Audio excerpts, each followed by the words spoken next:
नमस्कार प्यारे अभ्यर्थियों, स्वागत है आपका फिर एक नई क्लास में। जो भी विद्यार्थी अभ्यर्थियों कक्षा 8 में पढ़ रहा है अभ्यर्थियों, उनका अभ्यर्थियों 26 तारीख का अभ्यर्थियों 26 तारीख का जो सामाजिक विज्ञान का पेपर होने वाला है अभ्यर्थियों, सेम टू सेम आपको क्वेश्चन मिलने वाले हैं। याद रखना, क्लास को पूरी जरूर देख लेना। इंपॉर्टेंट क्वेश्चन है अभ्यर्थियों, यही प्रश्न आपके पेपर में छपने वाले हैं। याद करके जाना अभ्यर्थियों, हर क्वेश्चन आपके लिए इंपॉर्टेंट बनता है अभ्यर्थियों। जो 1 से 8 तक जो प्रश्न है अभ्यर्थियों, हर क्वेश्चन आपका 1 नंबर का होने वाला है। क्लास को पूरी देख लेना अभ्यर्थियों, सब कुछ आपको पता लग जाएगा कि आपके क्वेश्चन कैसे आने वाले हैं, कि 1 नंबर का अभ्यर्थियों क्वेश्चन आने वाला है। तो यही प्रश्न आपको आपके जो पेपर है उसमें देखने को मिलेंगे अभ्यर्थियों। तो क्लास को करते हैं स्टार्ट अभ्यर्थियों। पहला क्वेश्चन आपसे क्या पूछ रहा है, याद रखना। पहले क्वेश्चन की बात कर लेते हैं कि निम्न में से कौन सा एक प्राकृतिक संसाधन नहीं है, यानी कि अभ्यर्थियों ऑप्शन बी आपका इसमें करेक्ट आंसर हो जाता है, यानी कि सड़क जो एक प्राकृतिक संसाधन नहीं है। जल, मृदा और खनिज ये अभ्यर्थियों प्राकृतिक संसाधन है। ऑप्शन बे आपका इसमें करेक्ट आंसर हो जाता है। ऑप्शन बे अभ्यर्थियों इसमें आपका करेक्ट आंसर हो जाता है। याद रखना। बात कर लेते हैं दूसरे नंबर क्वेश्चन की। दूसरा क्वेश्चन अभ्यर्थियों आपसे क्या पूछ रहा है, याद रखना कि सतत पोषणीय विकास के जो प्रमुख सिद्धांत हैं वो कौन कौन से अभ्यर्थियों। तो सतत पोषणीय विकास के जो प्रमुख सिद्धांत हैं वो जीवन के सभी रूपों का आदर और देखभाल करना, ये भी इसमें करेक्ट ऑप्शन हो जाता है।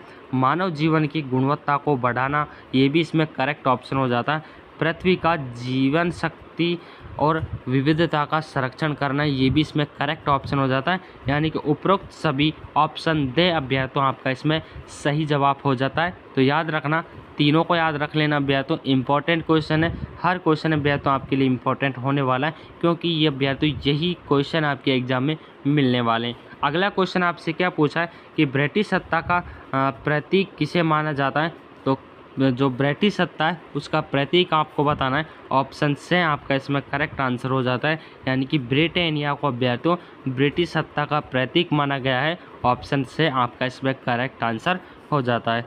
बात करते हैं अभ्यर्थियों, चौथा नंबर क्वेश्चन आपसे क्या पूछ रहा है, ये भी याद रखना अभ्यर्थियों कि मध्य प्रदेश में घुमंतु खेती के लिए किस शब्द का प्रयोग किया जाता है। तो अभ्यर्थियों बेवड़ आपका इसमें करेक्ट आंसर। ऑप्शन से आपका इसमें राइट आंसर हो जाता है। बात करते हैं अभ्यर्थियों, पांचवा नंबर क्वेश्चन आपसे क्या पूछ रहा है कि अभ्यर्थियों भारत देश की सर्वोच्च कानून निर्मात्री संस्था कौन सी है। तो संसद अभ्यर्थियों जो कानूनों का निर्माण करती है। ऑप्शन बे आपका इसमें करेक्ट आंसर हो जाता है, यानी कि जो कानूनों का निर्माण है वो संसद के द्वारा किया जाता है। ऑप्शन बे आपका इसमें करेक्ट आंसर हो जाता है। जो छठा नंबर का क्वेश्चन है अभ्यर्थियों, उसमें आपसे क्या पूछा है, ये भी याद रखना कि संविधान की व्याख्या का अधिकार मुख्य रूप से सरकार के किस अंग को होता है अभ्यर्थियों। तो किस अंग के पास होता है अभ्यर्थियों।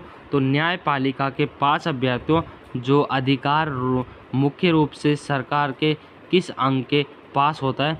तो अभ्यर्थियों न्यायपालिका के पास होता है। ऑप्शन ए आपका इसमें करेक्ट आंसर हो जाता है। तो सातवां नंबर का क्वेश्चन है अभ्यर्थियों, उसमें आपसे क्या पूछा जा रहा है, ये भी याद रखना कि राजस्थान के राजपूत राजाओं ने मराठों की बढ़ती शक्ति को रोकने के लिए 17 जुलाई 1734 को खालिस्तान में एक सम्मेलन बुलाया। तो अभ्यर्थियों हुरडा सम्मेलन अभ्यर्थियों बुलाया गया था। हुरडा सम्मेलन जो मराठा शक्ति है अभ्यर्थियों इसको कम करने के लिए राजपूतों के द्वारा एक हुरडा सम्मेलन का आयोजन किया गया था। ऑप्शन से आपका इसमें करेक्ट आंसर हो जाता है। बात करते हैं अभ्यर्थियों, जो आठवां नंबर क्वेश्चन है अभ्यर्थियों, उसमें आपसे क्या पूछा है कि प्रति 1000 पुरुष महिलाओं की जनसंख्या को खालिस्तान कहा जाता है। तो लिंग अनुपात अभ्यर्थियों ऑप्शन बे आपका इसमें करेक्ट आंसर हो जाता है। यहाँ तक अभ्यर्थियों जो आपके 1 से 8 नंबर क्वेश्चन थे अभ्यर्थियों वो समाप्त होते हैं, यानी कि जो आपका 8 अंक का जो मैटर है अभ्यर्थियों वो समाप्त होता है। 8 अंक आपको यहाँ से मिल जाते हैं। अब अभ्यर्थियों आपका जो पार्ट बी है, खंड बी स्टार्ट होता है। 9 से 14 अभ्यर्थियों इसमें क्वेश्चन पूछे जाएंगे और किस तरह के क्वेश्चन अभ्यर्थियों आपसे पूछे जाएंगे। जो आपका 9वां क्वेश्चन अभ्यर्थियों उसमें आपसे सम्मिलित करवाएगा।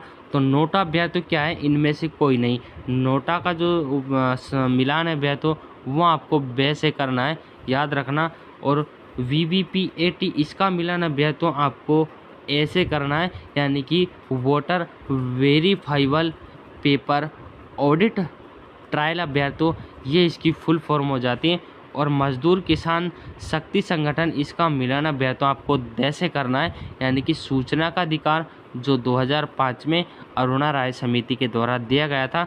और ईवीएम अभ्यर्थियों इलेक्ट्रॉनिक वोटिंग मशीन इसका फुल फॉर्म है, इसका मिलान अभ्यर्थियों आपको कैसे करना है। याद रखना अभ्यर्थियों आपको इस तरह से इनका मिलान कर लेना है। याद रखना, दोबारा बता रहा हूँ अभ्यर्थियों। 10वां नंबर का क्वेश्चन अभ्यर्थियों आपसे क्या पूछ रहा है, 10 नंबर का क्वेश्चन अभ्यर्थियों रिक्त स्थानों की पूर्ति आपसे करवाएगा। यानी कि प्लासी का युद्ध अभ्यर्थियों कब हुआ था, ये 13 जून 1757 में प्लासी का युद्ध हुआ था। ये आप इस खालिस्तान में भर लीजिएगा। और डलहौजी ने खालिस्तान का सिद्धांत लागू किया था। तो डलहौजी ने अभ्यर्थियों विलय नीति का सिद्धांत, जो विलप नीति अभ्यर्थियों उसका सिद्धांत दिया था। और अभ्यर्थियों हैदर अली और टीपू सुल्तान ये कहाँ के शासक थे अभ्यर्थियों, ये मैसूर के शासक थे। याद रखना आप खालिस्तान में मैसूर भर लीजिएगा। और अगला क्वेश्चन अभ्यर्थियों कि खालिस्तान भारत के प्रथम गवर्नर जनरल थे, तो अभ्यर्थियों माउंट बैटर अभ्यर्थियों लॉर्ड माउंट बैटर जो भारत के प्रथम गवर्नर जनरल थे अभ्यर्थियों। ये क्वेश्चन अभ्यर्थियों आपका 10वां क्वेश्चन है, 2 नंबर का था अभ्यर्थियों।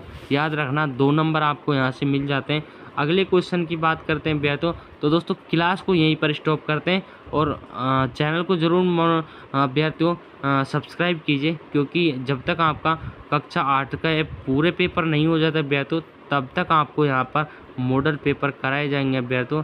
तो याद रखना चैनल इम्पोर्टेंट होने वाला है, ज़रूर सब्सक्राइब कीजिए अभ्यर्थियों। पास करने की गारंटी अभ्यर्थियों इस चैनल को दीजिए, सब्सक्राइब कीजिए। और हर क्लास को 2 बार देखिए अभ्यर्थियों, 3 बार देखिए, लेकिन अभ्यर्थियों इंपॉर्टेंट क्वेश्चन आपको यहाँ पर पढ़ाए जाते हैं।